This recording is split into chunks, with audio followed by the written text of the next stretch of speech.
मालेगावच्या या विराट सभेला उपस्थित असलेले शिवसेनेचे नेते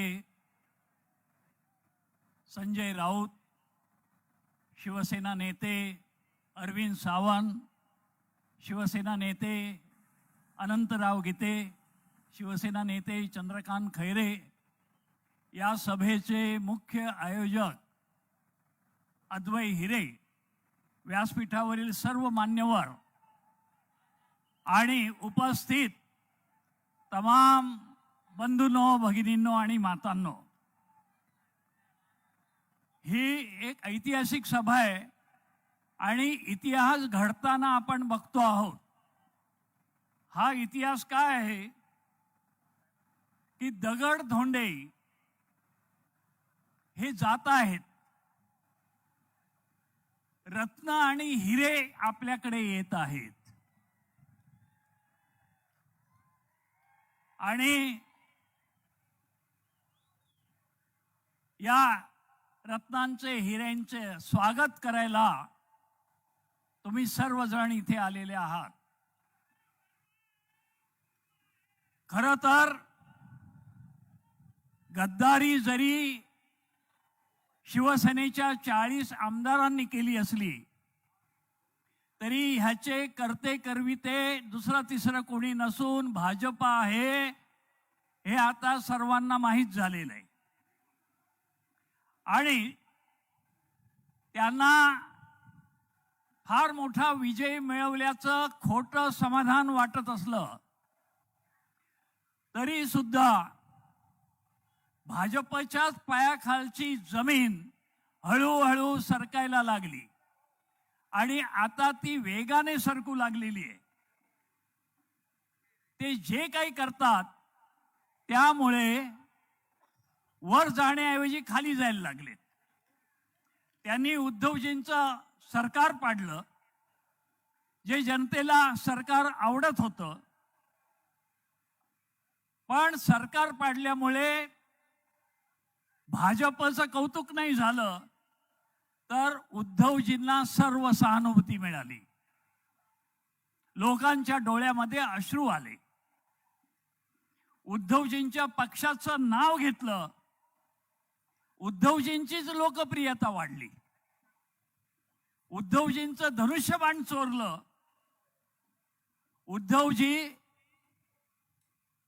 ह्या सगळ्या लोकप्रियतेच्या शिखरावर जाऊन पोहोचले. आणि हेच जनता संधी मिळेल तिथे दाखवून देते. आम्ही नेहमी म्हणतो, अरे हे लबाड चाळे थांबवा, चोऱ्या करायचे, दरोडे टाकायचं काम थांबवा, एकदा होऊन जाऊ द्या, मैदानामध्ये या, समोरासमोर लढू आणि दूध का दूध, पाणी का पाणी होऊन जाईल. पण ती तयारी नाही. अगदी अलीकडे गेल्या 2-3 महिन्यामध्ये महाराष्ट्रामध्ये 8 निवडणुका झाल्या, विधानसभा आणि विधान परिषदेच्या. 5 विधान परिषदेच्या निवडणुका झाल्या, पदवीधर आणि शिक्षक मतदारसंघांच्या. भाजपला फक्त 1 जागा मिळाली. विधानसभेच्या 3 पोटनिवडणुका झाल्या. अंधेरीची पोटनिवडणूक, चिंचवडची पोटनिवडणूक आणि कसब्याची पोटनिवडणूक. भाजपला त्यापैकी 1 जागा मिळाली. म्हणजे 8 एकूण जागांपैकी विधानसभा आणि विधान परिषदेच्या भाजपच्या वाट्याला अवघ्या 2 जागा आलेल्या आहेत. 6 ठिकाणी जनतेनं भाजपला गाडून टाकलं आणि हे पुरं कळत असल्यामुळेच निवडणूक घेण्याची हिम्मत होत नाही. एक म्हण सांगितली जाते हिंदीतली कि जब गीदड़ की मौत आती है तो वो शहर की तरफ भागता है. ते शस्त्र त्यांच्यावरच उलटते. आता ते राहुल गांधींच्या मागे हात धुवून लागलेले आहेत. पण काय होतंय, राहुल गांधींच्या घरामध्ये पोलीस घुसवले, राहुल गांधी जास्त लोकप्रिय झाले. राहुल गांधींची खासदारकी काढून टाकली, जनतेनं राहुल गांधींना डोक्यावर घेतलं. आता जर त्यांनी राहुल गांधींना अटक केली तर भाजप भुईसपाट होणार. ही अशी हुकुमशाहीची पावलं पडतायत, तेवढीच आपली महाविकास आघाडी मजबूत होते आहे, तेवढी शिवसेना पुढे जात आहे. महाराष्ट्रात हे घडलंय, अजून घडणार आहे. जनतेने पुरावे दिलेत. आम्ही प्रामाणिक प्रयत्न केले. जेव्हा महाविकास आघाडीचं सरकार उद्धव साहेबांच्या नेतृत्वाखाली काम करत होतं, मी स्वतः इथे मालेगावमध्ये आलो होतो आणि मालेगावच्या रावळगावमध्ये एक MIDC स्थापन केली. कारण मालेगाव वस्त्रोद्योगामध्ये अख्ख्या भारताच्या नकाशावर सर्वांना माहीत आहे आणि इथल्या वस्त्रोद्योगाला अधिक जागा द्यावी, अधिक चालना द्यावी म्हणून रावळगावमध्ये MIDC स्थापन केली. इथल्या स्थानिक छोट्या छोट्या उद्योजकांना तिथले जमिनीचे प्लॉट घेणं परवडावं म्हणून मी MIDCला त्याचे दर कमी करायला लावले आणि प्रचंड असा प्रतिसाद सुद्धा मिळाला. याच्यातून असंख्य लोकांना, तरुणांना रोजगार मिळेल. हा उद्धव साहेब ठाकरे यांचा कार्यक्रम. अगदी करोनाच्या काळात सुद्धा आम्ही थांबलो नाही.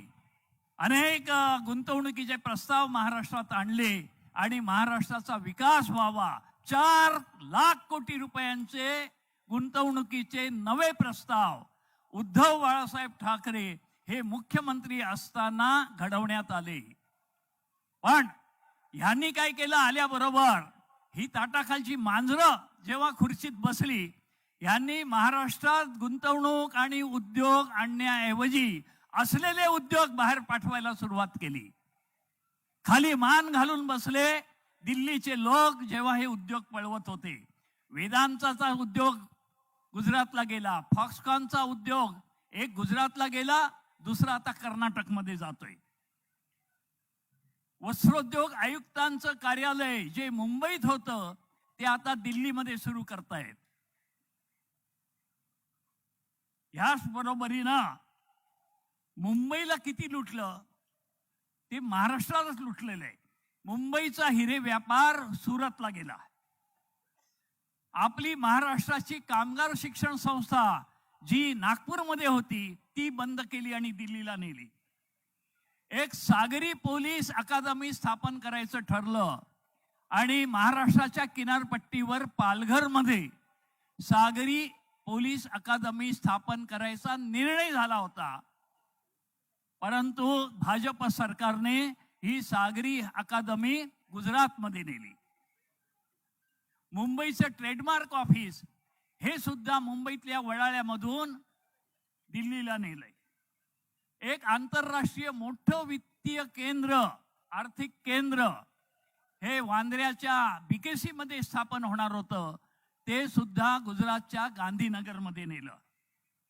नॅशनल स्टॉक एक्सचेंज एक मोठा शेअर बाजार जो वांद्र्यामध्ये आहे त्याची शाखा एक सुरू केली आहे गांधीनगरमध्ये. आता तो सगळा तिकडे जाईल की काय हे बघावं लागेल.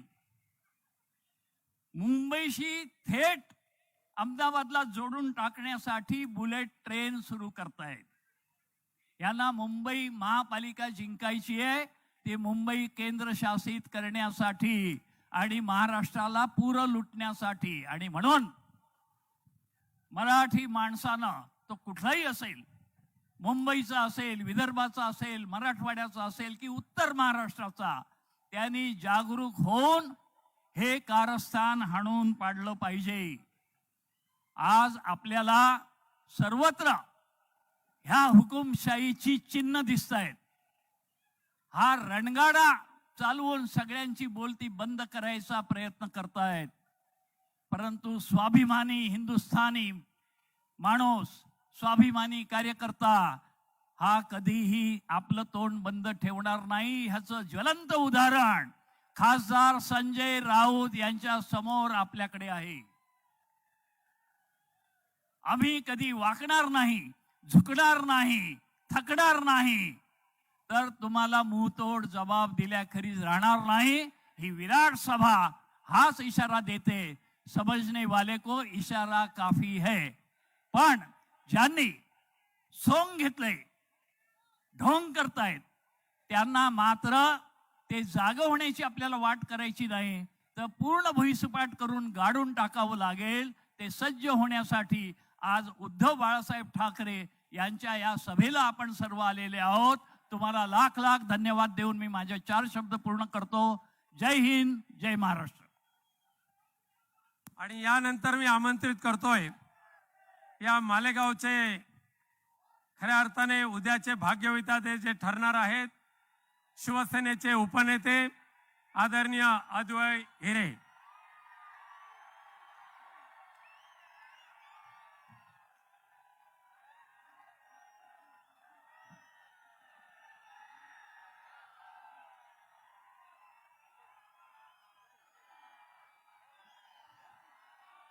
थोड्याच वेळामध्ये ज्यांचं आगमन होणार आहे ते आपले शिवसेना पक्षाचे प्रमुख, महाराष्ट्राचे माजी आणि भावी मुख्यमंत्री सन्माननीय उद्धवसाहेब ठाकरे, आपले नेते सन्मान्य संजयजी राऊत साहेब, सन्मान्य सुभाषजी देसाई साहेब, सन्मान्य अरविंदजी सावंत साहेब, सन्मान्य चंद्रकांतजी खैरे साहेब, सन्मान्य आनंदजी गीते साहेब, सन्मान्य विनायकजी राऊत साहेब, मंचावर उपस्थित सर्व मान्यवर आणि माझ्यासमोर उपस्थित असलेले शिवसैनिक बंधूंनो, प्रथमतः मालेगाव शहरामध्ये मी शिवसेनेमध्ये आल्याच्या नंतर उद्धव साहेबांचं आगमन होत आहे आणि त्यामुळे मालेगावच्या शिवसेनेच्या आणि तमाम जनतेच्या वतीनं सन्मान्य पक्षप्रमुखांचं मी मालेगाव शहरामध्ये हार्दिक स्वागत करतो. खूप लोकांच्या मनामध्ये प्रश्न होता की मी शिवसेनेमध्ये का आलो. तर मुळात समजून घ्या की ठाकरे घराण्याची आणि माझ्या घराण्याची सातत्यानं एकच भूमिका राहिली आहे की आम्ही महाराष्ट्राच्या बाजूने राहिलो. ज्या वेळेला संयुक्त महाराष्ट्र घडत होता त्यावेळेला ह्या महाराष्ट्रातले अनेक नेते आम्हाला महाराष्ट्रापेक्षा नेहरू मोठे आहेत असं म्हणत होते. त्यावेळेला स्वतःच्या मुख्यमंत्री पदाला लाथ मारून मुंबई महाराष्ट्रात आणली असेल तर ती कर्मवीर भाऊसाहेब यांनी आणली. ज्यांच्या प्रेरणेने ही शिवसेना स्थापन झाली ते सन्मान्य प्रबोधनकार ठाकरे साहेब आणि कर्मवीर भाऊसाहेब हिरे यांचं प्रचंड मोठं योगदान या संयुक्त महाराष्ट्राच्या जडणघडणीमध्ये आहे, मुंबई महाराष्ट्रात ठेवण्यामध्ये आहे. आणि आज ज्या मुंबईसाठी माझ्या परिवारानं मुख्यमंत्री पदाचं बलिदान दिलं ती मुंबई तोडण्याच्यासाठी, ज्या महाराष्ट्राच्या साठी माझ्या परिवारानं रक्त खर्च केलं त्या महाराष्ट्राचे तुकडे करण्याच्यासाठी शिवसेना संपवण्याची भूमिका घेतली गेली. आणि शिवसेनेला कोंडीत पकडल्याच्या नंतर शिवसेनेचं नुकसान करण्याचा प्रयत्न होत असताना जर आज सन्मान्य उद्धव साहेबांच्या बरोबर मी आलो नसतो तर कदाचित स्वर्गातनं कर्मवीर भाऊसाहेब हिरेंच्या आत्म्यानं सुद्धा मला माफी केली नसती. आणि म्हणून कर्मवीर भाऊसाहेब हिरेंचा वारसदार म्हणून या शिवसेनेला तितक्याच ताकदीनं उत्तर महाराष्ट्रामध्ये पुन्हा उभं करण्यासाठी, या उत्तर महाराष्ट्रामध्ये शिवसेनेला पहिल्या क्रमांकाचा पक्ष करण्यासाठी आणि सन्मान्य उद्धव साहेबांना पुन्हा महाराष्ट्राच्या मुख्यमंत्री पदावर बसवण्यासाठी मी शिवसेनेमध्ये आलो.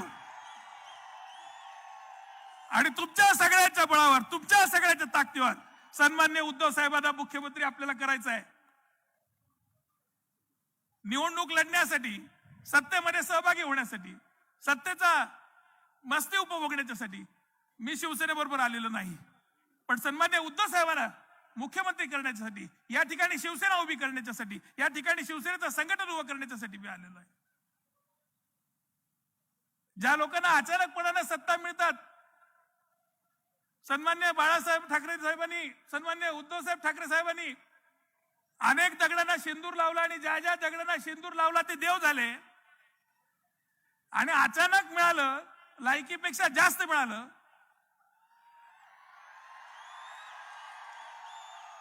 आणि म्हणून त्यांना त्या सत्तेची मस्ती चढली आहे. राऊत साहेब, मी ज्या दिवशी जन्माला आलो त्या दिवशी माझी आजी मंत्री होती आणि सत्ता काय असते हे मी जन्मता उपभोगतोय. त्यामुळे सत्तेची मस्ती माझ्या डोक्यामध्ये जाणार नाहीये. मी सत्तेसाठी आलेलोच नाहीये आणि सत्तेची मला आवश्यकता पण नाहीये. आज महाराष्ट्राला गरज सन्मान्य उद्धव साहेबांची आहे. आज महाराष्ट्राला गरज शिवसेनेची आहे. जे सरकार या महाराष्ट्रामध्ये आलंय, या सरकारच्या कडनं शेतकऱ्याची जी दयनीय अवस्था आज महाराष्ट्रामध्ये होताना आम्हाला पाहायला मिळते. या शेतकऱ्याला जर वाचवायचं असेल तर या शेटजीचं आणि भटजीचं सरकार महाराष्ट्रात ठेवून चालणार नाही. इथं बहुजनाचं सरकार आणावं लागेल आणि सन्मान्य उद्धव साहेब ठाकरे मुख्यमंत्री झाल्याच्या शिवाय माझ्या महाराष्ट्रातल्या शेतकऱ्याच्या आत्महत्या थांबू शकत नाहीत. आज ज्या वेळेला या मतदारसंघामध्ये चर्चा होतात आणि सातत्यानं 50 वर्ष आम्ही सत्तेत होतो, 50 वर्षाच्या सत्तेमध्ये हिरे घराण्यानं काय काम केलं या संबंधी प्रश्न विचारले जातात. आज जे जे लोक सोशल मीडियावरनं किरकोळ पैशासाठी प्रश्न विचारतात ना, त्या सगळ्यांचा जन्मच झाला नव्हता जेव्हा आम्ही सत्ता उपभोगत होतो. आणि आम्ही काय काम केलं हे आधी जाऊन तुमच्या बापांना तुम्ही विचारलं ना तर निश्चितपणानं तुम्हाला ते कळणार आहे. आज या ठिकाणी बोलत असताना ताई ज्या गिरणा धरणाच्या संबंधी बोलल्या, ज्या मासेमाराच्या संबंधी बोलल्या, त्या मासेदाराचे ठेके तुम्ही ज्यांना विकतात ना, ते गिरणा धरण माझ्या हिरेकरण्यानं बांधलंय.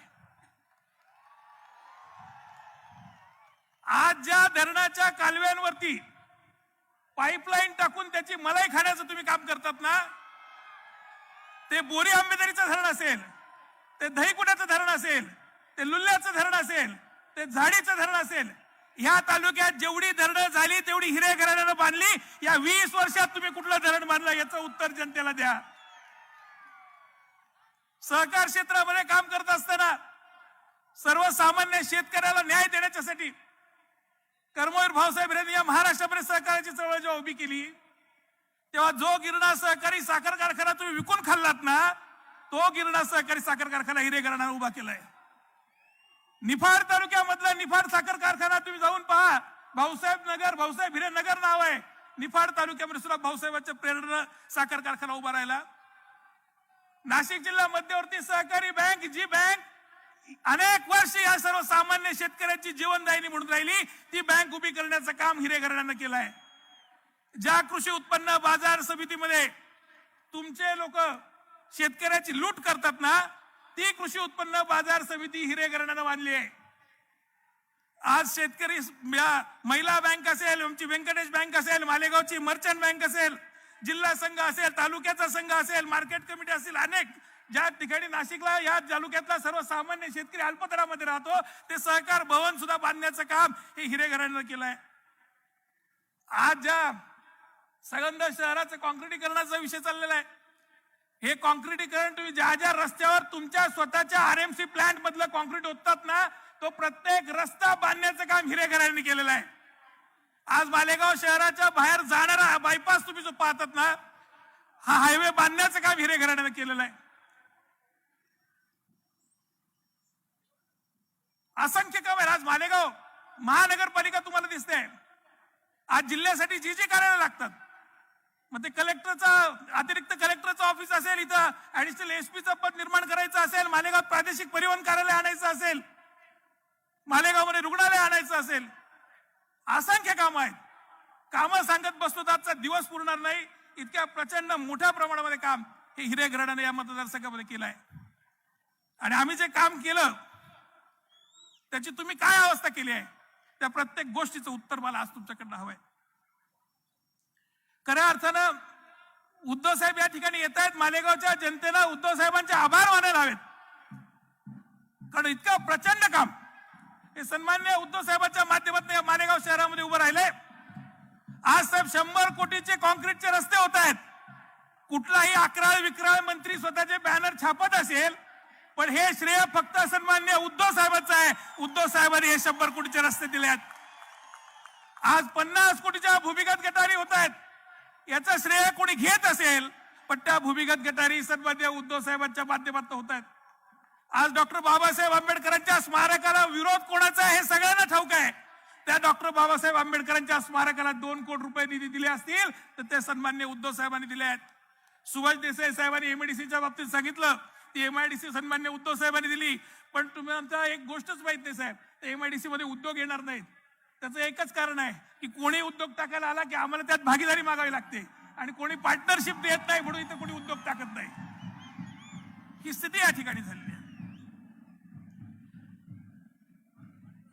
हे लोक सांगतात साहेब की आम्ही हिंदुत्वासाठी गद्दारी केली. मालेगाव मध्ये हिंदुत्व यांनी केव्हा सोडलं होतं? 2017ला जेव्हा मालेगाव महापालिकेच्या निवडणुका झाल्या, त्या 2017च्या निवडणुकीमध्ये शिवसेनेच्या इथल्या स्थानिक नगरसेवकांची काँग्रेस आणि एमआयएम बरोबर यांनी युती केली, आणि काँग्रेसचा महापौर एमआयएमचा उपमहापौर यांनी बसवला. तेव्हा यांचं हिंदुत्व कुठे गेलं होतं? आज शिवसेना महाविकास आघाडीत आल्यावर तुम्हाला हिंदुत्व जाणवत आहे. मग त्यावेळेला तुम्ही काँग्रेस बरोबर गेलात तेव्हा काय? त्याचं उत्तर जनतेला द्या. माझ्या प्रवेशाच्या वेळी सन्मान्य पक्षप्रमुख उद्धव साहेब म्हणाले होते की यांनी पोह्याची शपथ खाल्ली, आणि पोह्याची शपथ खाल्ल्यानंतर सुद्धा गद्दारी केली. तर साहेब तुम्हाला हे माहित पाहिजे होतं की गद्दारी करणं यांच्या स्वभावातच आहे. आयुष्यभर या माणसांनी शपथ खाल्ल्या पण कधी शपथ पाळली नाही. ज्या वेळेला राजकारणामध्ये प्रवेश केला, तो राजकारणामध्ये प्रवेश करत असताना स्वतःच्या मुलाच्या डोक्यावर हात ठेवून मी आनंद दिघेंच्या मार्गावर चालेल, मी कधीही निवडणूक लढणार नाही, ही शपथ त्यांनी खाल्ली होती. पण तरी त्यांनी निवडणूक लढवली. बबन नाना घोलप या ठिकाणी व्यासपीठावर आहेत, ते साक्षीदार आहेत. सन्मान्य हिंदू हृदय सम्राट बाळासाहेब ठाकरे यांनी आदेश दिला होता की हिरे घराण्याच्या विरोधात शिवसेनेकडनं कोणीही उमेदवारी करणार नाही. पहिलीच निवडणूक लढताना सन्मान्य हिंदू हृदय सम्राटांची त्यांनी गद्दारी केली होती. याची आठवण निश्चितपणे आज करून दिली पाहिजे. 2-4 दिवसापूर्वी राऊत साहेब आपल्या विरोधात काही माकडांनी आंदोलन केलं. आता आंदोलन करत असताना कार्यकर्तेच उरले नाहीत, आणि म्हणून महापालिकेमध्ये सिव्हिल हॉस्पिटलमध्ये 6-7 हजार रुपयानं आम्ही जी लोक लावलीत ती 300-400 पोरं बळजबरीनं गोळा केलीत. गोळा केल्यानंतर परवानगी नसलेलं आंदोलन झालं, आणि त्या आंदोलनामध्ये त्या पोरांच्या हातामध्ये पेट्रोल बॉम्ब दिले गेले. त्यातला एक पेट्रोल बॉम्ब फुटला, 2 पोरांचे पाय कमरेपर्यंत भाजले गेले. पण मालेगावची पोलीस षडयंत्रासारखी पाहत राहिली. एक गुन्हा त्यांच्या संबंधी दाखल झाला नाही, कुणीही आंदोलन रोखलं नाही. पोलिसांच्या गाडी खाली सुद्धा पेट्रोल बॉम्ब फुटला असता अशी अवस्था होती. तो पोलिसाला बॉम्ब काढून घ्यावा लागला, पण त्यांच्यावर कुठलीही कारवाई नाही. कोण जळालं या संबंधीची नोंद सुद्धा पोलिसांकडे नाही. आणि ह्या सगळ्याच्या बाबतीमध्ये भूमिका मी जर स्पष्टपणाने घेतली असती तर ही सगळी पोरं तुरुंगात सुद्धा घातली असती. पण या पोरांचं तरुण वय आहे, यांचं पुढचं आयुष्य वाया जाऊ नये ही भूमिका ठेवून कुठलीही राजकीय सूडबुद्धी न ठेवता त्यांच्या विरोधात गुन्हे दाखल करण्याच्या संबंधीचा दबाव आम्ही पोलिसांवर टाकला नाही. आणि आज त्या पोरांना मला निश्चितपणे सांगायचंय की हे तुमचा राजकारणासाठी जो वापर करतात ना, तो वापर निश्चितपणाने शिवसेना कधी करत नाही. आणि म्हणून तुम्ही चुकीच्या कामामध्ये जाऊ नका. अशा पद्धतीने कुठलाही अन्याय तुमच्यावर शिवसेना ही करणार नाहीये. आज गिरणा कारखान्याचा विषय निघालाच आहे. गेल्या अनेक दिवसापासून चर्चा आहे, आणि 2017 साली एनसीएलटी कोर्टामध्ये मी याचिका दाखल केलेली आहे. आणि हा 178 कोटी रुपयाचा आकडा हा मी शोधलेला नाहीये. मला ज्या पावत्या उपलब्ध झाल्या आणि जे काही कागदपत्र उपलब्ध झाले ते एनसीएलटी कोर्टाच्या वकिलाला मी दिल्याच्या नंतर त्या वकिलाने जो आकडा काढला तो 178 कोटीचा आहे. पण राऊत साहेब, हा भ्रष्टाचार याहीपेक्षा मोठा आहे. कारण 178 कोटी रुपयाचा भ्रष्टाचार हा गिरणा मोसम sugar and allied industries limited या कंपनीचा झाला. पण गिरणा बचाव समितीच्या नावानं ज्या पावत्या फाडल्या गेल्या त्यांचा कुठेही हिशोब नाही आणि त्यांचं कुठलंही ऑडिट नाही आणि त्या संबंधीची कुठलीही अधिकृतपणानं माहिती ही जनतेसमोर नाही. त्यामुळे प्रचंड मोठा असा भ्रष्टाचार हा गिरणा मोसम कंपनीच्या माध्यमातून हा झालेला आहे. आज या माणसाला पैशाचा मोह किती असावा. हा माणूस साहेब राजकारणात येण्याच्या आधी शाखा अभियंता म्हणून इरिगेशन मध्ये नोकरीला होता. त्या ठिकाणी भ्रष्टाचार यांनी केला. यांच्या भ्रष्टाचाराची चौकशी झाली आणि यांच्यावर भ्रष्टाचार सिद्ध झाला. यांना दंड झाला. जवळजवळ 5 वर्ष हा माणूस नोकरीवर न जाता पगार घेत होता आणि दंड झाल्याच्या नंतर तो दंड यांनी भरला नाही म्हणून यांच्या पेन्शन बंद कापण्याची भूमिका सरकारला घ्यावी लागली. सन्मान्य पक्षप्रमुख उद्धवसाहेब ठाकरे यांचं आगमन झालेलं आहे. उद्धवजी ठाकरे साहेबांचं या ठिकाणी आगमन झालेलं आहे. सर्वांनी घोषणा द्यायची. अरे जिंदाबाद जिंदाबाद उद्धवजी ठाकरे जिंदाबाद जिंदाबाद जिंदाबाद. कोण आला रे कोण आला कोण आला रे कोण आला. उद्धवजी ठाकरे अब आगे बढ़ो. उद्धवजी ठाकरे अब आगे बढ़ो. साहेबांचं या ठिकाणी आगमन झालेलं आहे.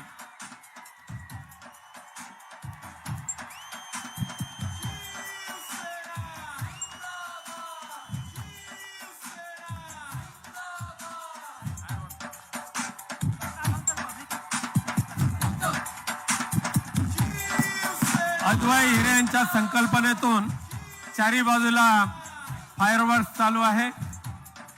साहेबांचं या ठिकाणी माननीय उद्धव साहेबांनी केलेलं आहे. आणि मी प्रशांतजी अद्वैतजी आपल्याला विनंती करतो की त्यांनी आपलं भाषण पुढे सुरू ठेवावं.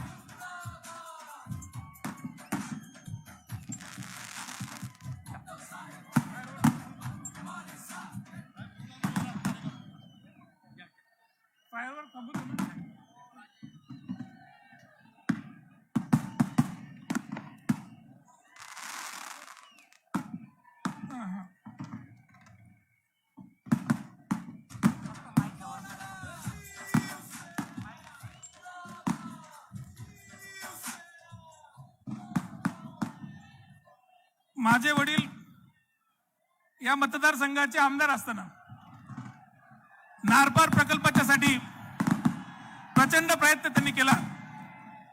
खासगी सर्वेक्षण सुद्धा केलं आणि नारपार, तात, नमनगंगा, वाघ, औरंगा अशा असंख्य नद्या या केमच्या डोंगराच्या उगम पावतात. या सगळ्या नद्या या पश्चिम वाहिन्या करून उत्तर महाराष्ट्रातल्या 55 तालुक्यांचं सिंचनाच्या पाण्याचा प्रश्न कायमचा सोडवायचा ही भूमिका घेऊन त्यांनी संबंध जीवनभर काम केलं.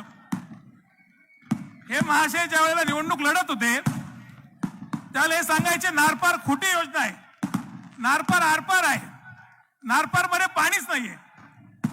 आणि कालांतरानं ते सिद्ध झालं की नारपार मध्ये पाणी आहे. सन्मान्य भुजबळ साहेब ज्यावेळेला पालकमंत्री झाले त्यावेळेला मांजर पाण्याचे काम त्यांनी सुरू केलं.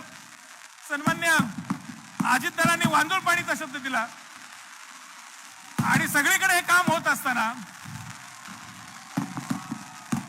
आज लोकांच्या लक्षात येत आहे की मांजरपाडा नारपार हा प्रश्न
नारपार आरपार आहे, नारपार मध्ये पाणीच नाही ही योजना खोटी सांगत होते.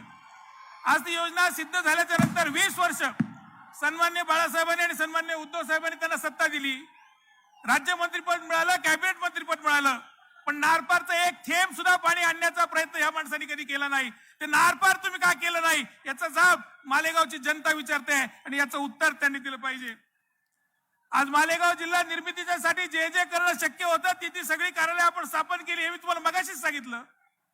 20 वर्ष तुम्ही जनतेला खोटा शब्द देत राहिलात, पण मालेगाव जिल्ह्याची निर्मिती झाली नाही. ही मालेगाव जिल्हा का झाला नाही याचं उत्तर तुम्ही या मालेगावच्या तमाम जनतेला दिलं पाहिजे.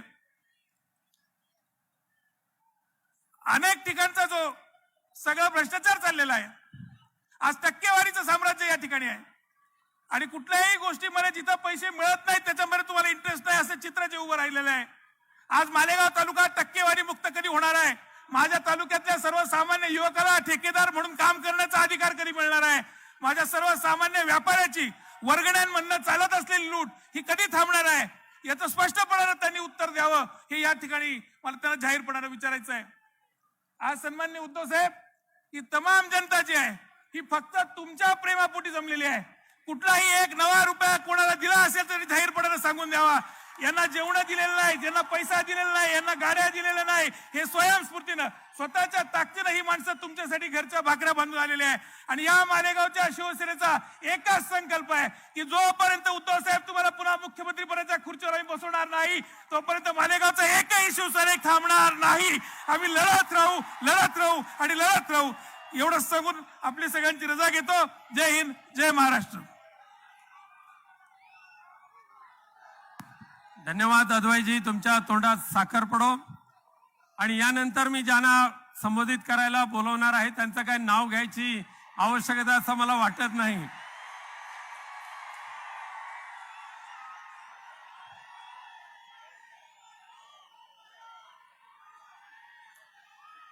आदरणीय पक्षप्रमुख उद्धवजी ठाकरे, व्यासपीठावरील शिवसेनेचे सर्व मान्यवर आणि या विराट विराट विराट सभेला जमलेला तमाम निष्ठावंत शिवसैनिकांचा महासागर, हे एक तुफान उसळलेला आहे, तुफान.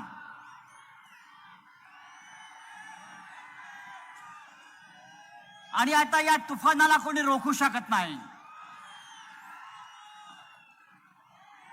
या मालेगाव मध्ये एक फिल्म इंडस्ट्री आहे, त्याला म्हणतात मालेगाव के शोले. हे मालेगाव के शोले भडकलेलं आहे सगळं.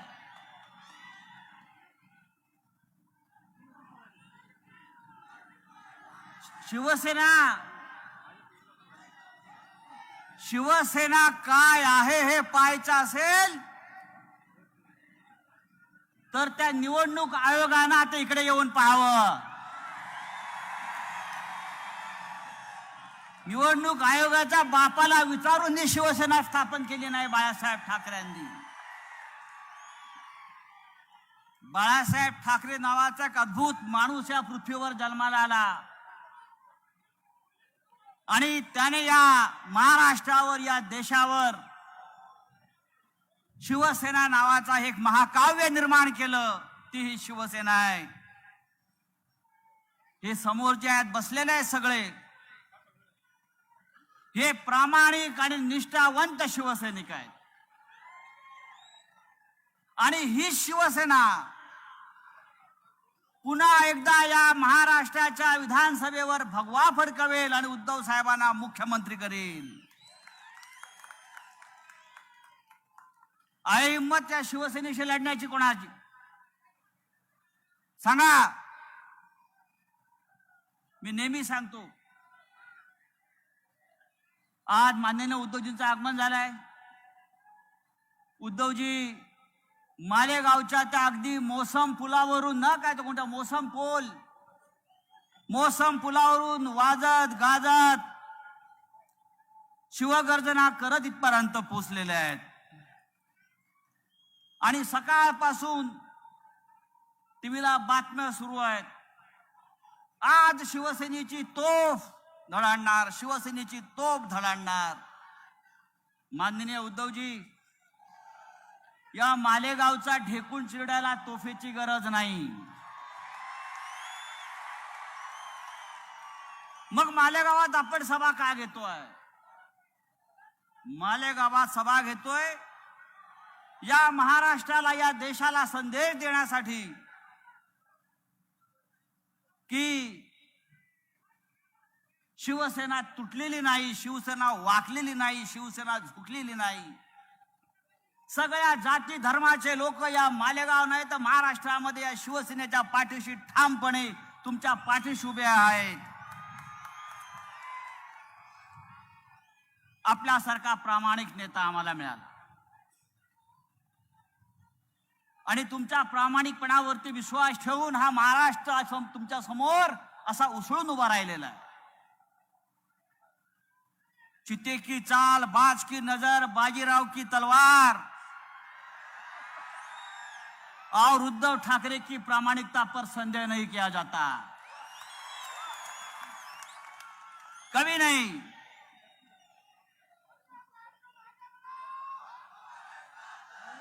मगाशी काय घोषणा होती? नीम का पत्ता.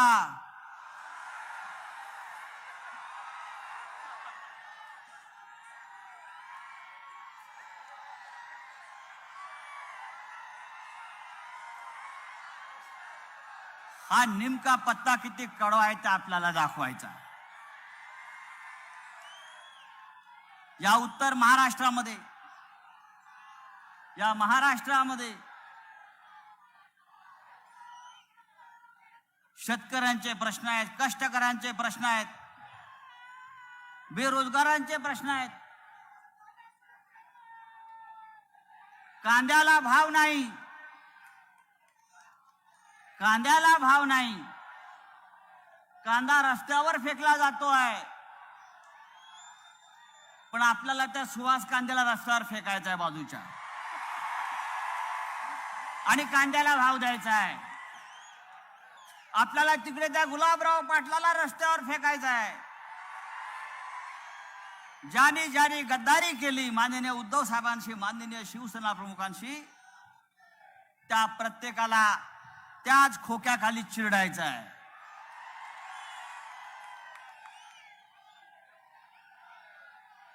आपण सगळे माननीय उद्धव ठाकरे साहेबांचे भाषण ऐकायला आलेला आहात.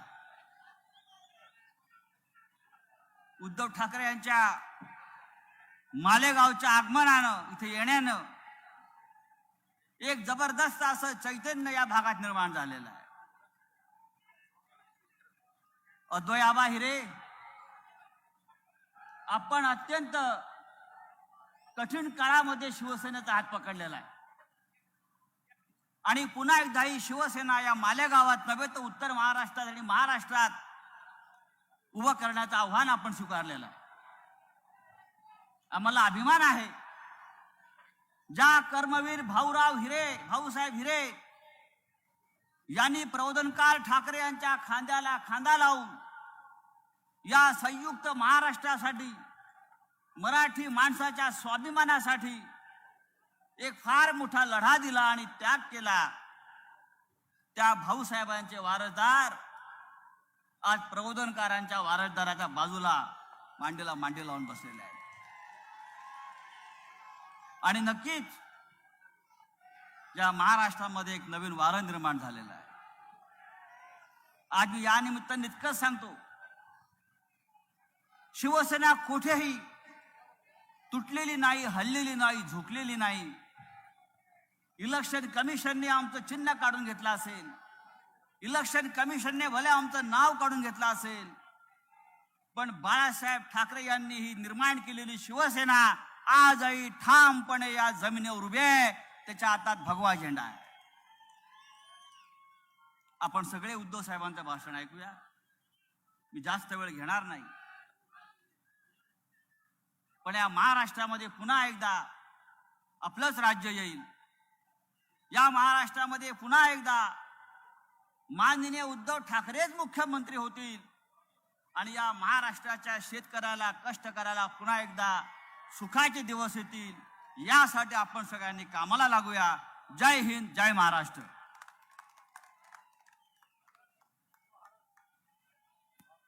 आपण ज्यांच्या विचार ऐकण्यासाठी असलेले आहात, उद्धव साहेबांना संबोधित करण्याच्या अगोदर मी माननीय अद्वय आणि स्थानिक पदाधिकाऱ्यांना विनंती करतो की त्यांनी पुष्पहार घालून माननीय उद्धव साहेब आणि सर्व नेत्यांचं एकत्रित स्वागत करायचं आहे.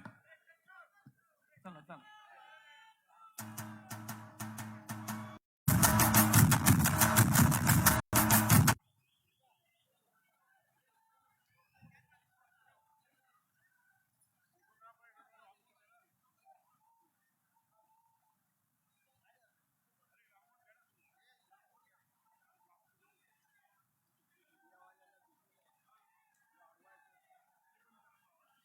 तमाम युवकांचे प्रेरणा असतात. युवा हृदय सम्राट युवराज माननीय युवा सेना अध्यक्ष महाराष्ट्र राज्याचे माजी सन्मान्य पर्यावरण तथा राष्ट्रीय मंत्री श्रीमान आदित्य साहेब उद्धव साहेब ठाकरे यांचा. मी मुंबईकर शिवशक्ती भीमशक्ती एकच तुटीचे प्रणते महाराष्ट्रातील तमाम शेतकऱ्यांचे, गोरगरिबांचे, कष्टकऱ्यांचे, वारकऱ्यांचे काही वारी महाराष्ट्र राज्याचे माजी मुख्यमंत्री श्रीमान उद्धव साहेब बाळासाहेब ठाकरे यांचा. अखंड हिंदुस्थानचं काही वारी प्रबोधनकार सुपुत्र देव देश धर्म मराठी मनाचे मानबिंदू हिंदू अस्मितेचे शिरोमणी हिंदुस्थान हिंदू हिंदुस्थानचे एकमेव हिंदू हृदय सम्राट हिंदू धर्म रक्षक सरसेनापती महानेता मान्य शिवसेना प्रमुख श्रीमान बाळासाहेब ठाकरे यांचा. Hello hello hello. जरा इलेक्ट्रॉनिक मीडियाच्या मंडळींना विनंती आहे की आपण जरा खाली बसून घ्यायचं आहे. कॅमेरावरती ठेवा. पाठीमागे जे सुद्धा उभे आहेत तर कृपया खाली बसा.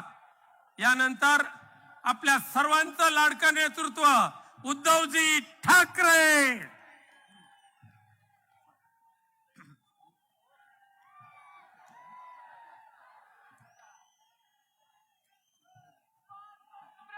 युवराज माननीय युवा सेना अध्यक्ष महाराष्ट्र राज्याचे माजी सन्मान्य पर्यावरण तथा राष्ट्रीय मंत्री श्रीमान आदित्य साहेब उद्धव साहेब ठाकरे यांचा.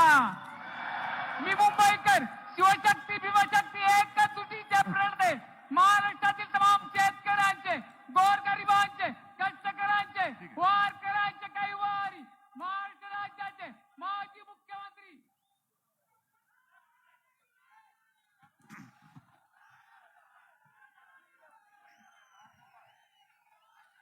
जमलेल्या माझ्या तमाम हिंदू बांधवांनो, भगिनीनो आणि मातांनो,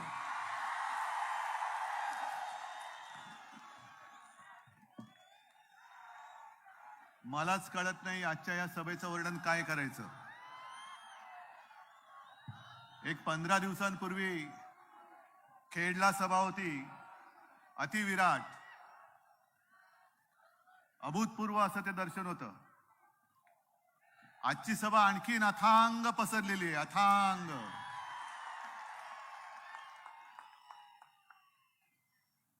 संजय राऊत आपण म्हणालात ते बरोबर आहे. आज आपलं नाव चोरलेलं आहे, धनुष्यबाण चोरलेलं आहे. माझ्या हातामध्ये काहीही नाही तरी देखील एवढी गर्दी. ही सगळी पूर्वजांची पुण्याई आणि आई जगदंबेचे आशीर्वाद. आज एवढ्या मोठ्या संख्येने तुम्ही जमलात. खरं मी पुन्हा मुख्यमंत्री होण्यासाठी अद्वै तुम्ही शपथ घेतलीत, पण मी स्वतः मुख्यमंत्री होण्यासाठी लढत नाहीच आहे. मी तुमच्या प्रश्नांसाठी लढायला उभा आहे.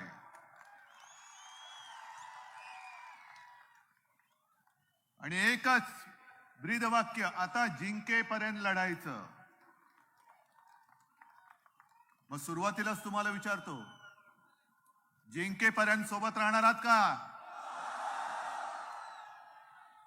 जे गद्दार ढेकून मी खेडच्या सभेत बोललो होतो, त्याच्यासाठी तोफीची गरजच नसते.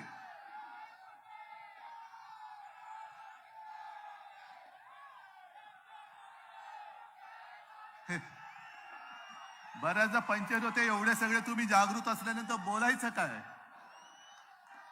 पण आज बऱ्याच वर्षानंतर मालेगावमध्ये आलेलो आहे. मी खास करून मालेगावकरांना धन्यवाद देतोय. ते धन्यवाद एवढ्यासाठी देतोय की मध्ये जे एक जगभर करोनाचं संकट आलं होतं, 2 ठिकाणी काळजाचा ठोका चुकला होता. एक मुंबईतली धारावी आणि दुसरं मालेगाव. त्यावेळेला मुख्यमंत्री होतो मी. मालेगावातल्या धर्मगुरूंशी बोललो. अगदी मुल्ला मौलवींशी सुद्धा मी व्हिडिओ कॉन्फरन्स केली. आणि तुम्ही सगळ्यांनी सहकार्य जर त्यावेळेला केलं नसतं तर मालेगाव वाचलं नसतं. म्हणून मी तुम्हाला पहिल्या प्रथम माझं कर्तव्य आहे, मी त्यावेळेला माझ्या घरात बसून तुम्हाला सांगितलं होतं, पण तरी देखील तुम्ही ऐकलत, म्हणून मी तुम्हाला मनापासून पहिले धन्यवाद देतोय.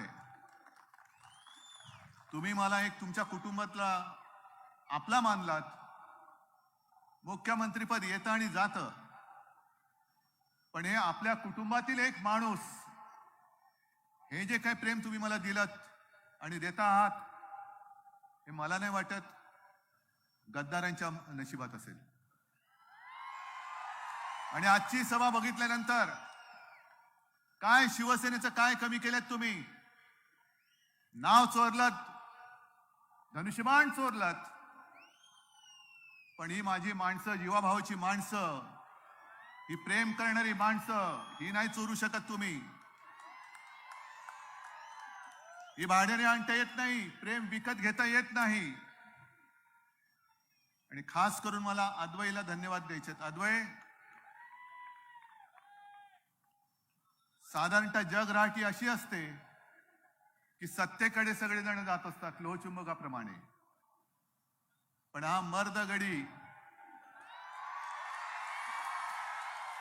तिथून इथे आलेला आहे. कदाचित तिथे राहिला असता तर कोपऱ्याला गुळ लावलाच होता तुमच्या, काहीतरी करतो म्हणून भलं केलं असतं. पण एकदा विश्वास तुटला की तुटला. आणि विशेष म्हणजे भाऊसाहेब आणि प्रबोधनकारांचा तुम्ही जो उल्लेख केला, बस तो एकमेव धागा जो आपला आहे संयुक्त महाराष्ट्राचा, त्याचीच आज गरज आहे. त्याचीच आज गरज आहे. बोलण्यासाठी खूप विषय आहेत, त्याच्यावरती मी बोलणारच आहे. पण विशेष म्हणजे इथे आल्यानंतर मी 2 शेतकऱ्यांना आवर्जून भेटलो. एक रतन टाटा नव्हे, रतन काका भागवत, आणि दुसरे कृष्णा डोंगरे. आले असले कदाचित तिकडे बसले असतील, तर नाहीतर गेले असतील घरी. हा जो पट्टा आहे हा कांद्याचा पट्टा आहे. तुमच्यापैकी किती जण इकडे कांदा उत्पादक शेतकरी आलेत? तुम्ही काय म्हणता, कांद्याला भाव मिळाला नाही? मी म्हणतो कांद्याला भाव मिळाला. कांदा खरेदी झाली नाही? मी म्हणतो कांदा खरेदी झाली. अरे गेल्या वर्षी एका कांद्याची खरेदी नाही का झाली? किती खोक्याला एक कांदा गेला? मग एक कांदा जर का 50 खोक्याला जात असेल तर तुम्हाला किती खोके नव्हे, तुमच्या कष्टाचा आणि घामाचा पैसा मिळाला पाहिजे.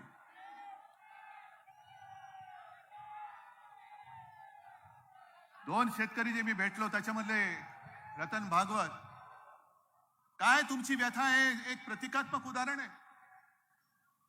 तुम्ही सर्व शेतकरी, काही तुमच्या हातामध्ये नांगराखेरीज काही नसतं. हा असा म्हणजे एका बाजूला त्या कृष्णाने सांगितलं मला की साहेब, आसमानी आणि सुलतानी दोन्ही एकदम आलेले आहेत. मी त्यांना जे प्रश्न विचारले तेच तुम्हाला विचारतोय. ज्या वेळेला 2.5 वर्ष आपलं सरकार होतं, शेतकऱ्यांच्या पाठी आपलं सरकार उभं होतं की नव्हतं मला सांगा तुम्ही. नसेल तर नाही सांगा, आणि असेल तर जोरात हात वर करून सांगा होता म्हणून. खुला कारभार आहे माझा. मला कल्पना आहे जी कर्जमुक्तीची योजना आपण राबवली होती महात्मा फुलेंच्या नावाने, द्राक्ष बागायतदारांना त्याचा फायदा मिळाला नव्हता, मला कल्पना आहे. पण पण 2 लाखापर्यंत ज्यांच्यावरती पीक कर्ज होतं त्यांना लाभ मिळाला होता की नव्हता हे तुम्ही सांगा. अटीतटी शर्ती काय होत्या जास्त? आपण एक एक गोष्टीकडे येत होतो, पण पहिली मी जी एक मनाची खुणगाठ बांधली होती की सत्ता आल्यानंतर पहिला प्रथम माझ्या शेतकरी राजाला कर्जमुक्त करायचंच, ते पहिलं पाऊल होतं. दुसरं पाऊल होतं ते जे नियमित कर्ज परतफेड करणाऱ्यांना 50,000 रुपये प्रोत्साहनपर देणार होतो आपण. त्याची गेल्या वर्षीच्या अर्थसंकल्पात घोषणा केली, दुर्दैवाने गद्दारी झाली, सरकार गेलं. आणि टप्प्याटप्प्याने पुढे येत येत जेव्हा आपल्या सरकारला 5 वर्ष होणार होती तेव्हा मी द्राक्ष बागायतदार नव्हे तर त्यांच्या बरोबरीने इतर सुद्धा जो शेतकरी आहे 2 लाखाच्या वरती जो कर्ज घेतो त्याचा सुद्धा विचार करत होतो मी. काय चुकीचं मी करत होतो? शेतकऱ्याला स्वतःच्या पायावरती उभं राहण्यासाठी जे विकेल ते पिकेल, म्हणजे काही पिकवायचं आणि भाव नाही का, मग तुमची एवढी मेहनत वाया गेली, त्याचं करायचं काय? तसं नाही तर शेतकऱ्याला मार्गदर्शन झालं पाहिजे की पुढच्या वर्षी काय तू पिकवलं असतं, तुला पैशाला तुझ्या पिकाला भाव मिळेल ते सांगितलं गेलं पाहिजे. आणि त्याच दर्जाचं पीक हे शेतकऱ्याने पिकवलं पाहिजे की जे पिकलं की विकलं गेलंच पाहिजे. शेतकऱ्याला केवळ हमी भाव नाही तर शेतकऱ्याला हमखास भाव मिळालाच पाहिजे, हा माझा आग्रह होता. आणि ते रतन काका त्यांची बातमी मी वाचली. शेतीसाठी कांदा लागवडीसाठी त्यांनी कर्ज घेतलं, पत्नीचे दागिने गहाण टाकले, घरातली काही जे काही पैसे होते शिल्लक ते त्याच्यामध्ये टाकले आणि विचार हाच केला होता जसा विचार तुम्ही करता की एक सोन्यासारखं पीक हाती लागेल, कर्ज फेडेन, पत्नीचे दागिने मी परत आणेन आणि नातीचं लग्न करेन. पण कसं काय आणि कसं काय, कांद्याला जो काय कांद्याची विल्हेवाट लागली त्याच्यामध्ये अवकाळी, कर्ज डोक्यावरती चढलं, पत्नीचे दागिने अडकले आणि नातीचं लग्न लांबणीवर पडलेलं आहे. मला उत्तर देण्यासाठी इकडे उत्तर सभा घेणारात ना त्या रतन काकासारख्या इथल्या शेतकऱ्यांना जे कर्जाच्या डोंगराखाली तुमच्या आणि तुमच्या नाकर्तेपणामुळे पिचले गेलेत त्यांना पहिलं उत्तर द्या. आणि त्या कृष्णा डोंगरेचं पत्र मी इकडे आणलेलं आहे, ही कॉपी आहे, पण त्यांनी रक्ताने दिलेलं पत्र आहे मुख्यमंत्र्यांना. स्वतःच्या रक्ताने मुख्यमंत्र्यांनी पत्र लिहिले, त्याची कॉपी आहे. पण स्वतःच्या रक्ताने पत्र लिहून सुद्धा मुख्यमंत्र्याला वाचता येत नाही. भाषण बरं वाचतात पण माझ्या शेतकऱ्याच्या रक्ताचं पत्र ते वाचू शकत नाहीत. आणि त्याच्यात त्यांनी ज्या भावना व्यक्त केलेल्या आहेत, मुख्यमंत्री महोदय तुम्ही शेतकऱ्याचे पुत्र आहात, केंद्रातलं भाजपच्या सरकारचं जे काय धोरण आहे ते शेतकरी विरुद्ध आहे, त्याच्या विरुद्ध तुम्ही आवाज उठवा. कोण आवाज उठवणार? बकरी कधी आवाज उठवते? हा, तोंड उघडलं तर काय तोंडातनं बाहेर पडणार? कोणाकडनं कृष्णा तुम्ही अपेक्षा करतायत? ज्यांच्या गळ्यामध्ये दोरी बांधून घंटा बांधलेली आहे त्यांच्याकडनं? मुख्यमंत्री शेतकरी आहेत. मी दिवाळीच्या वेळेला पाहिलं होतं, तुम्ही पण पाहिलं असेल टीव्हीवरती. दिवाळीच्या वेळेला मुख्यमंत्री रमले शेतीत, यांच्या शेतीमध्ये 2-2 हेलिपॅड. हा, तुम्ही कसे रे जाता शेतीमध्ये? आपला हे मुख्यमंत्री हेलिकॉप्टरने शेतात जातो. माझा शेतकरी रात्री अपरात्री वीज आल्यानंतर जो शेतात जातो, कधी साप चावतो, कधी विंचूड असतो. एकतर विजेचा पत्ता नाही, शेतमालाला भाव नाही, घरची लग्न कार्य अडकलेली आहेत आणि शेतकरी मुख्यमंत्री स्वतःच्या शेतात रमतात. पण या शेतकऱ्यांच्या बांधावरती यायला त्यांना वेळ नाहीये. जी खेडला सभा झाली त्या खेडच्या सभेच्या वेळेला अवकाळी पाऊस झाला होता. तो अवकाळी पाऊस झाल्यानंतर सगळ्यांना असं वाटलं होतं की मुख्यमंत्री आहेत, कृषी मंत्री आहेत, कृषी मंत्री कधी दिसलात का रे? त्यांना म्हणे दिव्य दृष्टी प्राप्त झालेली आहे, काळोखामध्ये जाऊन शेतीची पाहणी करतात. कसा फटका बसला, कसा फटका बसला, किती नुकसान झाले, काळोखामध्ये जाऊन बघतात. असे हे मोठे दिव्य शक्ती प्राप्त झालेले कृषी मंत्री आपल्याला लाभलेत, जे महिलांना शिवीगाळ करतात. सुप्रिया सुळेला शिवी दिली तरी सुद्धा मंत्री म्हणून निर्लज्जासारखे हे यांच्या मांडीला मांडी लावून बसतात. हे यांचं हिंदुत्व, हे यांचं हिंदुत्व. बरं, शेतकऱ्यांच्या आत्महत्या वाढल्यात. आत्महत्या वाढल्यानंतर शेतकऱ्यांच्याकडे जाऊन त्यांची विचारपूस करायची की शेतकऱ्यांच्या आत्महत्या हे काही नवीन नाहीये, हे होतच असतं असं बोलायचं. अवकाळी पाऊस झालेल्यांचा फटका किती जणांना इकडे बसलाय? बसलाय ना. गारपिटीचा फटका किती पडलाय? द्राक्ष संपूर्ण नासून गेलेली आहेत. जी द्राक्ष निर्यातीसाठी तयार होत होती ती गारपिटीमध्ये खराब झाले, द्राक्ष मणी सुद्धा गेलेले आहेत. तरी सुद्धा आपले केंद्रीय कृषी मंत्री म्हणतायत तोमर. तोमर म्हणजे नाव आहे तोमर, ते एकत्र घ्यायचं, तोमर नाही तोमर. ते म्हणतात अवकाळीचा फटका काय विशेष काय नाहीये, आम्ही देऊन टाकू काहीतरी. मग द्या ना, कधी देणार? एका मागोमाग एक फटके पडत असताना आजपर्यंत हे सरकार आल्यानंतर शेतकऱ्याच्या माझ्या पदरामध्ये किती मदत म्हणून मिळालेली आहे हेही मला एकदा सांगा. अतिवृष्टी झाल्यानंतर, अवकाळी पाऊस पडल्यानंतर, गारपीट झाल्यानंतर किंवा आणखीन काही झाल्यानंतर ज्या तत्परतेने महाविकास आघाडीचं सरकार पंचनामे करून तुम्हाला मदत देत होतं, तसं आतापर्यंत गेल्या 8 महिन्यात तुम्हाला मदत मिळाली असेल, हात वर करा. जर सरकार चांगलं असेल हात वर करा. मी माझ्या घरी, तुम्ही तुमच्या घरी, सरकार खुश. का जीव तळमळतोय? का मी सभा घेतोय? का मी तुमच्या प्रश्नाला वाचा फोडतोय? सत्ता गेल्याचं दुःख नाहीये, पण सत्ता गेल्यानंतर चांगलं काम करणारं सरकार गद्दारी करून तुम्ही पाडलत. आणि निर्लज्जासारखा छत्रपती शिवाजी महाराजांचा भगवा हातात घेऊन गद्दार नाचताय तुम्ही. खंडोजी खोपड्याची अवलाद,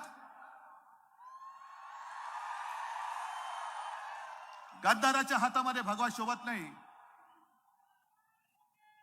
आज इकडे जे दृश्य दिसतंय ते दृश्य बघितल्यानंतर मी त्यांना विचारतोय तुम्ही काय घेऊन गेलात? एक माझ्यावरती प्रेम करणारे एक माणूस तुम्ही नेऊ शकला नाहीत, एक शिवसैनिक तुम्ही नेऊ शकला नाहीत. पण या उलट तुम्ही तुमच्या कपाळावरती तुमच्याने गद्दार म्हणून शिक्का मारून घेतलाय. तो शिक्का आयुष्यभरात उचला जाणार नाही. जिथे जिथे जाल तिकडे तुमची ओळख गद्दार म्हणूनच लोक करून घेतील. हा परिसर जो आहे, इकडे लूम्स आहेत, वस्त्रोद्योग आहे. करोना काळामध्ये सुद्धा आणि त्याच्यानंतर तो उद्योग सावरावा म्हणून आपल्या महाविकास आघाडीच्या सरकारने वस्त्रोद्योगाला 20 दरामध्ये सवलत दिली होती की नव्हती? आणि आज परत दर काय झालेले आहेत? बरं, हे ठीक आहे, हे तर इथल्या इथे तुम्ही करताय, पण वस्त्रोद्योग आयुक्तालय सुद्धा हे दिल्लीला घेऊन गेलेले आहेत. मग इथे जे कोण वस्त्रोद्योग करणारे असतील, कामगार असतील, मालक असतील, आणखीन कोण असतील, आपल्या पूर्ण देशामध्ये वस्त्रोद्योग जास्तीत जास्त कुठे आहे? महाराष्ट्र, गुजरात, कर्नाटक, तेलंगणा. आणि या सगळ्या राज्यातल्या लोकांना, उद्योजकांना मुंबई जवळ पडते. पण मुंबईचं वस्त्रहरण करायचं, महाराष्ट्राचं वस्त्रहरण करायचं आणि आपले मिंदे बे करत ते बघत बसतात. हे असे मिंद सरकार कधी यापूर्वी महाराष्ट्रात आलेलं नव्हतं. बरं, त्याच्यावरती मखलाशी हे कसे करतात उपमुख्यमंत्री? आम्ही म्हणे आयुक्तालय नाही नेलं, आयुक्त तिकडे नेलेले आहेत. म्हणजे काय? ऑफिस नाही नेलं म्हणे, ऑफिस इकडेच राहणार, मुंबईतच राहणार. म्हणजे ऑफिसमध्ये रिकाम्या टेबल खुर्ची आणि भिंती. मग आयुक्त काय दिल्लीला जाऊन फुटपाथवर बसणार? काय कशाला ताळमेळ नाही. बिना ऑफिसचा आयुक्त तिकडे बसणार, बिना आयुक्ताचं ऑफिस इकडे राहणार. कोणाला फसवताय? महाराष्ट्राची अवहेलना आणखीन किती करणार तुम्ही? महाराष्ट्रामध्ये येणारे उद्योग धंदे तुम्ही बाजूला जाऊन देताय, तरी सुद्धा गप्प. डोळे वटारले, वरनं दिल्लीतनं डोळे वटारले का इकडे. मी जास्त काय बोलत नाही, काय समजायचं तर समजून जा. संपूर्ण उद्योग बाहेर नेत आहेत, मुंबईचं महत्व मारून टाकायचं. आता मोठमोठी ऑफिसच इकडनं घेऊन जायची. हे काय, कुठल्या प्रकारचं सरकार आहे? बरं, एक तर त्या निवडणूक आयोगाचं गांडोळच झालेलं आहे. कारण निवडणूक आयोगाच्या डोळ्यात जर मोतीबिंदू झालेले नसतील तर त्यांनी खेडची सभा पाहिलेली आहे आणि आधी मालेगावची सभा बघावी आणि मग शिवसेना कोणाची हे याचा तुम्ही न्याय द्या. एवढ्या अन्याय पद्धतीने निवडणूक आयुक्त वागलेले आहेत. आपल्याला जे जे त्यांनी सांगितलं ते आपण पूर्ण केलं. एक तर सर्व पदाधिकाऱ्यांची प्रतिज्ञापत्र मागितली, ती 100 रुपयाच्या स्टॅम्प पेपर वरती तुमच्यापैकी सुद्धा काही जणांनी भरून दिली असतील. हजारोच्या संख्येने आपण प्रतिज्ञापत्र दिले आहेत ना, हात वरती होत आहे तिकडे. एवढ्या लोकांनी प्रतिज्ञापत्र दिलेली आहेत. लाखोच्या संख्येने आपण सदस्य पत्र तिकडे दिलेले आहेत. तुमच्यापैकी अनेक सदस्य सुद्धा झालेले असतील. गठ्ठेच्या गठ्ठे तिकडे भर पावसामध्ये दिल्लीला आपण घेऊन गेलेलो आहे. ही एवढी लाखोच्या संख्येने आपण सदस्य संख्या तिकडे नोंदवली, प्रतिज्ञापत्र तिकडे नोंदवली. ती काय घरी रद्दी ठेवायला जागा नव्हती म्हणून तर आम्ही निवडणूक आयोगाकडे नाही पाठवली. ही जी शिवसेना आहे, होय मी शिवसेनाच म्हणतो, कारण शिवसेना माझ्या वडिलांनी स्थापन केलेली आहे, मिंद्यांच्या वडिलांनी नाही. ज्याला स्वतःच्या वडिलांचं नाव घ्यायला लाज वाटते म्हणून माझ्या वडिलांचं तुम्ही नाव घेता. माझ्या नावाने वडिलांनी निर्माण केलेली शिवसेना तुम्ही चोरता.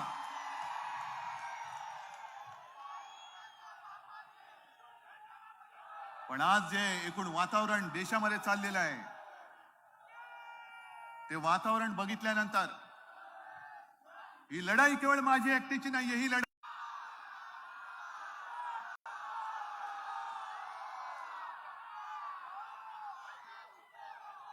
म्हणजे तुम्हाला कळलंय कोणते?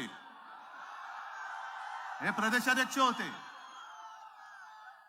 त्या प्रदेशाध्यक्ष होते तेव्हा काय म्हणाले होते, हे सत्तांतरचे झालं की आम्ही म्हणे हृदयावरती दगड ठेवून हे ओझं घेतलेलं आहे अंगावरती. म्हणजे हे जे मिंदे उरावरती घेतलेत, हे चंद्रकांत पाटील तेव्हा बोललेले आहेत की हृदयावरती दगड ठेवून आम्ही हे स्वीकारलेलं आहे. मग आताचे जे प्रदेशाध्यक्ष आहेत बावनकुळे,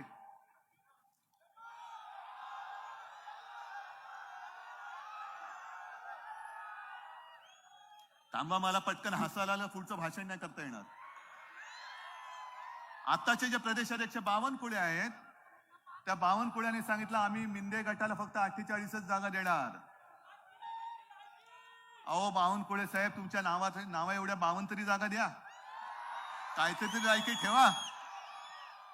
एवढं हे जिवंत माणसांचं प्रेम त्याग करून तुमच्या खोक्यात घुसलेले हे सगळे मिंदे आहेत, त्यांना 48 जागांमध्ये आटपणार तुम्ही. पण आज तुमच्या सगळ्यांच्या साक्षीने मी महाराष्ट्रातल्या भाजपला विचारतोय की तुम्ही म्हणजे भाजपा मिंद्यांच्या नेतृत्वाखाली निवडणुका लढणार आहात का? आज जाहीर करा. होय, आम्ही मिंद्यांना नेता मानून निवडणुका लढणार. भाजपने जाहीर करावं. आणि त्याही पेक्षा मी मोठं आव्हान प्रत्येक सभेत देतो, ते याही आव्हान सभेत देतोय. जर भारतीय जनता पक्षाला असं वाटत असेल की आपण ठाकरेंपासून शिवसेना तोडू शकतो, अरे तुमचे 52 काय 152 पुढं खाली उतरले तरी ठाकरेंपासून शिवसेना कोणी तोडू शकत नाही. प्रयत्न करून बघा. आणि मी तर म्हणतो तातडीने निवडणुका घ्या. हिम्मत असेल तर तुम्ही मोदींच्या नावाने मतं मागा आणि मी माझ्या वडिलांच्या नावाने मतं मागतो. बघूया महाराष्ट्र कोणाला कौल देतो.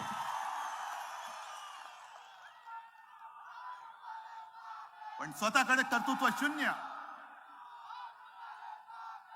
गद्दारी करून मुख्यमंत्री झाले तरी सुद्धा कर्तृत्व शून्य. अजूनही माझ्या वडिलांचं नाव तुम्हाला वापरावं लागतं. इकडे तुमचा हार, तुमचा पराभव आहे. ज्या शिवसेनेने तुम्हाला राजकारणामध्ये जन्म दिला, त्या राजकारणातल्या जन्मदात्या आईच्या कुशीवरती वार करणारे हे सगळे चोर धनुष्यबाण घेऊन तुमच्या समोर फिरणार आहेत.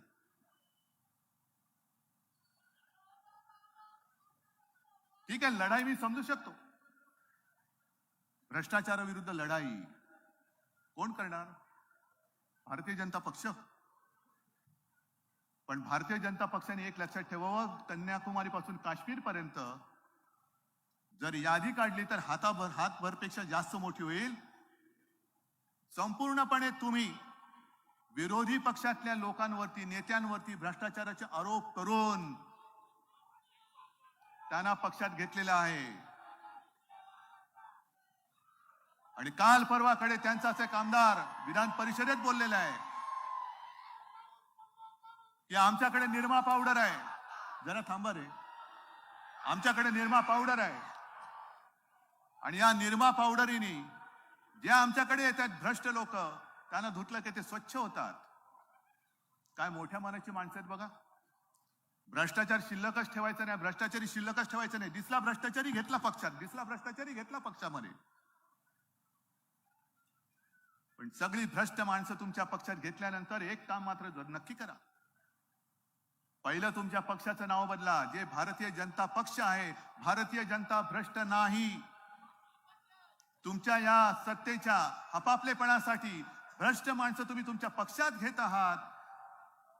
बीजेपी म्हणजे भ्रष्ट जनतेचा पक्ष, भ्रष्ट झालेला पक्ष असं त्याचं नाव ठेवा. कारण माझी भारतीय जनता ही भ्रष्ट नाही. हा माझा शेतकरी बसलेला आहे, सगळे माता भगिनी बसलेले आहेत, काय हे सगळे भ्रष्ट आहेत? आजवाई कालपर्यंत भाजपामध्ये होते, आजवाई काय भ्रष्ट आहे? आज सुद्धा जी काही चांगली माणसं भारतीय जनता पक्षामध्ये आहेत, त्यांना मी विचारतोय की सगळे भ्रष्टाचारी तुमच्या आजूबाजूला बसल्यानंतर त्या भ्रष्टाचारांच्या मेळ्यामध्ये तुम्ही स्वच्छ माणसं कशी काय जाऊ शकता? पण दुसऱ्याच्या कुटुंबावरती बेफाम आरोप कर, चारित्र्य हनन कर, कोणाच्या मुलावरती आरोप कर, कोणाच्या पत्नीवरती आरोप कर. पण ह्यांच्या नेत्यांवरती आरोप केल्यानंतर भारताचा अपमान. तुमचा नेता म्हणजे भारत नाही, एवढा शूद्र माझा भारत नाहीये. मोदींवरती टीका केल्यानंतर भारताचा अपमान. मोदी म्हणजे भारत मान्य आहे तुम्हाला? काही यांच्यासाठी आपल्या क्रांतिकारकांनी बलिदान केलं होतं? काही यांच्यासाठी आपल्या क्रांतिकारकांनी रक्त सांडलं होतं? काही यांच्यासाठी आपले क्रांतिकारक फासावर गेले होते?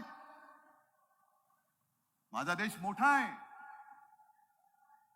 पण तुमच्या कुटुंबियांवरती बोलल्यानंतर ताबडतोबीने पोलीस कारवाई करतात, घराघरामध्ये पोलीस घुसतात.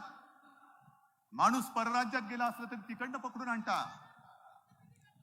मग नुसतं तुमचं कुटुंब जसं तुम्हाला प्यारं आहे तसं प्रत्येकाचं कुटुंब आपापल्याला प्यारं आहे.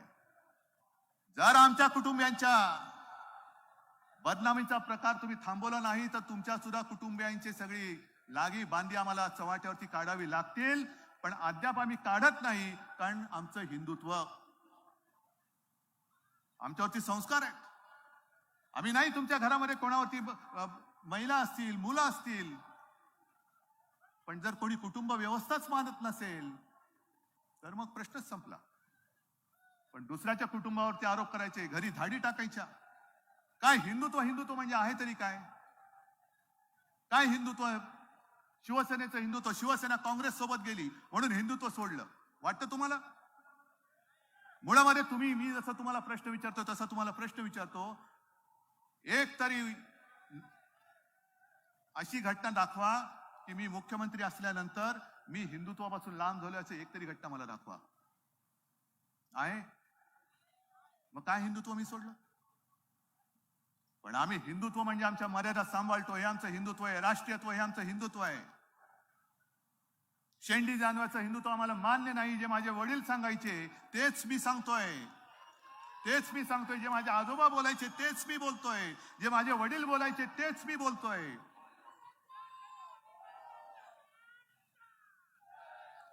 पण कोणाच्याही घरामध्ये पोलीस घुसवताय तुम्ही. अनिल देशमुखना आत टाकलं होतं. अनिल देशमुखांच्या नातीची तुम्ही चौकशी केलीत? 5-6 वर्षाची पोरगी, तिची चौकशी केली. लालू प्रसाद यादव, त्यांची सून गरोदर आहे, ती बेशुद्ध पडेपर्यंत तुम्ही तिची चौकशी केली. एवढं निर्गुण आणि विकृत हिंदुत्व हे हिंदुत्व असू शकत नाही. हिंदुत्व आमचं नाहीये. जे आमच्या छत्रपती शिवाजी महाराजांनी शिकवलं की परस्त्री ही माते समान आहे, महिलेचा आदर राखा. पण तुम्ही घरात घुसताय, महिला गर्भवती असली तरी चौकशीला ताटकळून ठेवताय. ती बेशुद्ध पडेपर्यंत तिची चौकशी करताय. 6 वर्षाच्या मुलीची चौकशी करताय. हे तुमचं हिंदुत्व? कुठे गेले कुठे तुमचे सगळे? एक काळी तुमच्या व्यासपीठावरती सगळे साधू संत असायचे, ते साधू संतांची शिकवण गेली कुठे?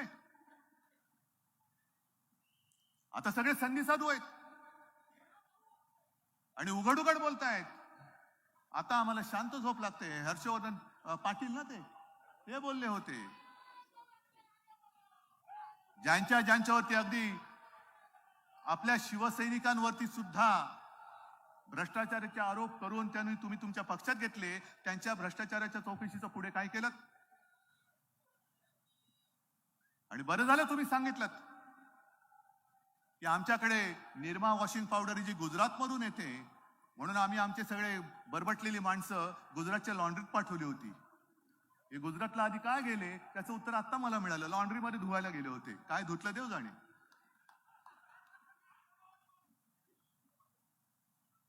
आणि ही नवीन आपण जी काय आता सुरुवात केलेली आहे. काल राहुल गांधींची प्रेस कॉन्फरन्स मी बघितली. तुम्ही बघितली? चांगलं बोलतोय पोरगा.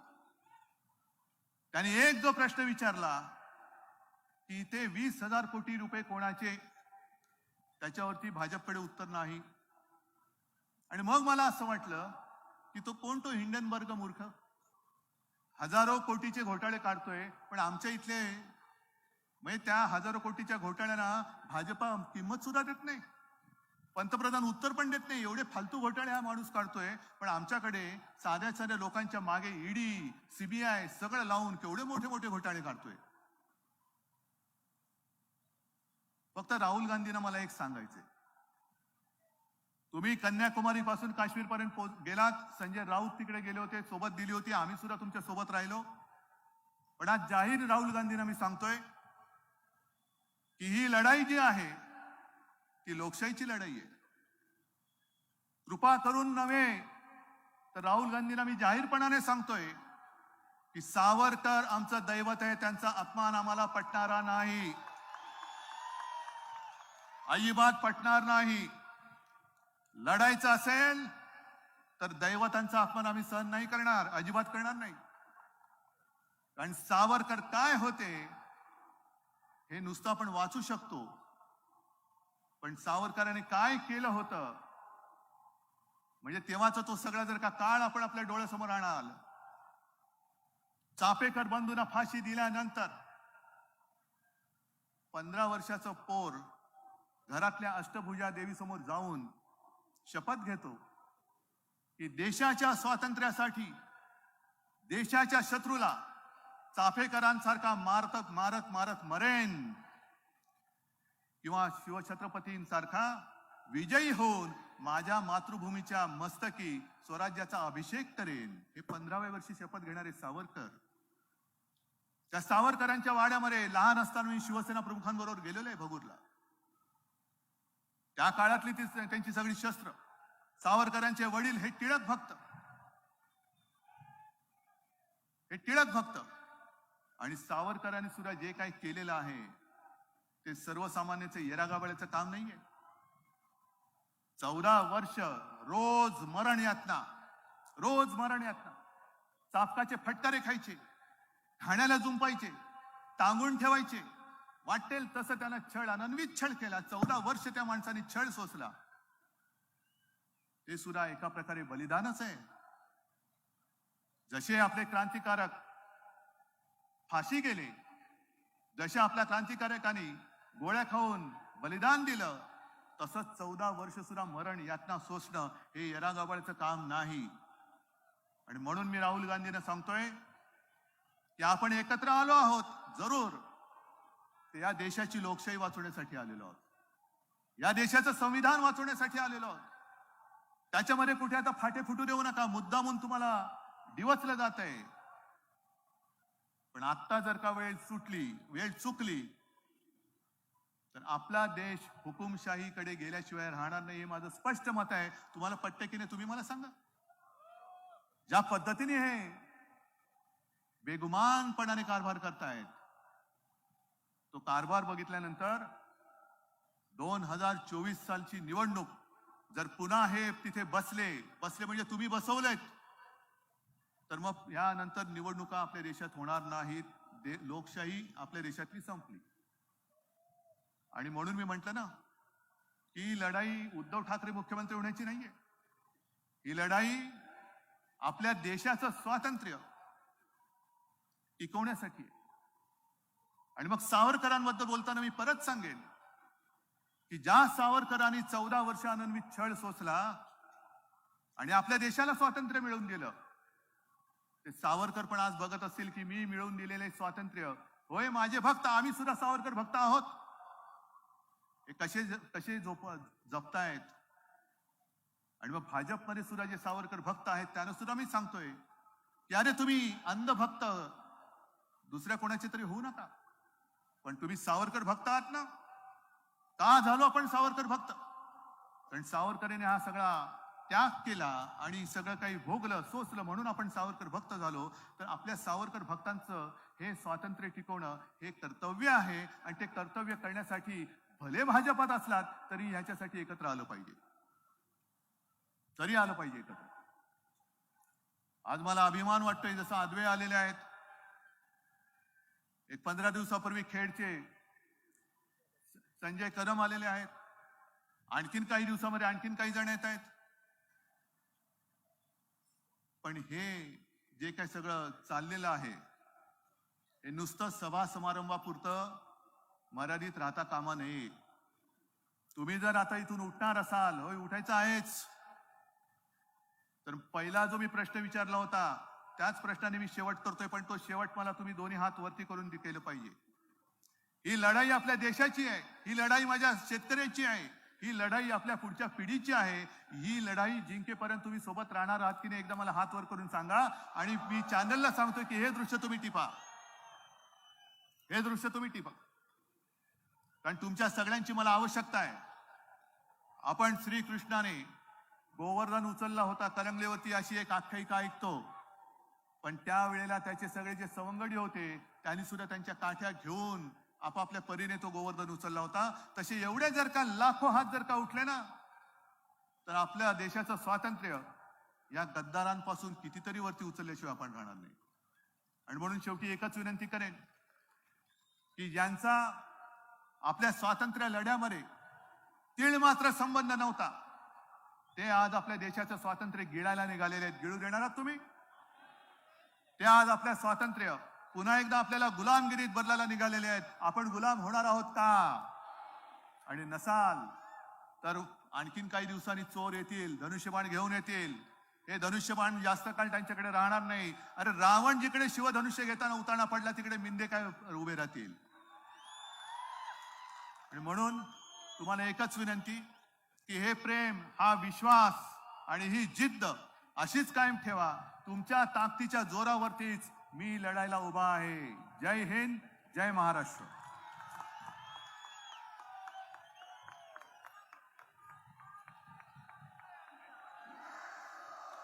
उद्धव साहेब धन्यवाद. आपल्या विचाराने प्रेरित झालेला शिवसैनिक जिंकेपर्यंत लढतच राहणार हा शब्द आज आपण या ठिकाणी देतोय आणि राष्ट्रगीतासाठी सर्वांनी उभं राहायचं आहे.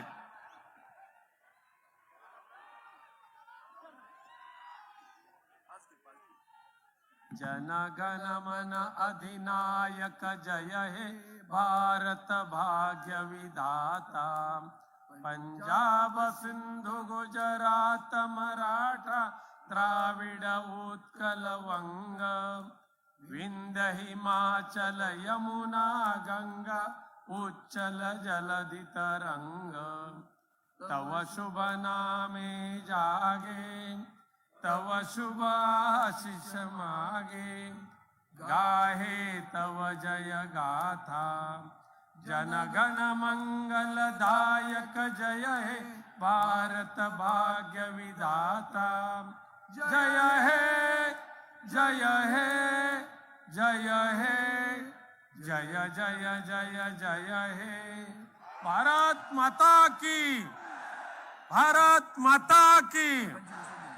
वंदनीय हिंदू हृदय सम्राट शिवसेना प्रमुख श्रीमान बाळासाहेब ठाकरे यांचा. उद्धवजी ठाकरे साहेब आगे बढ़ो.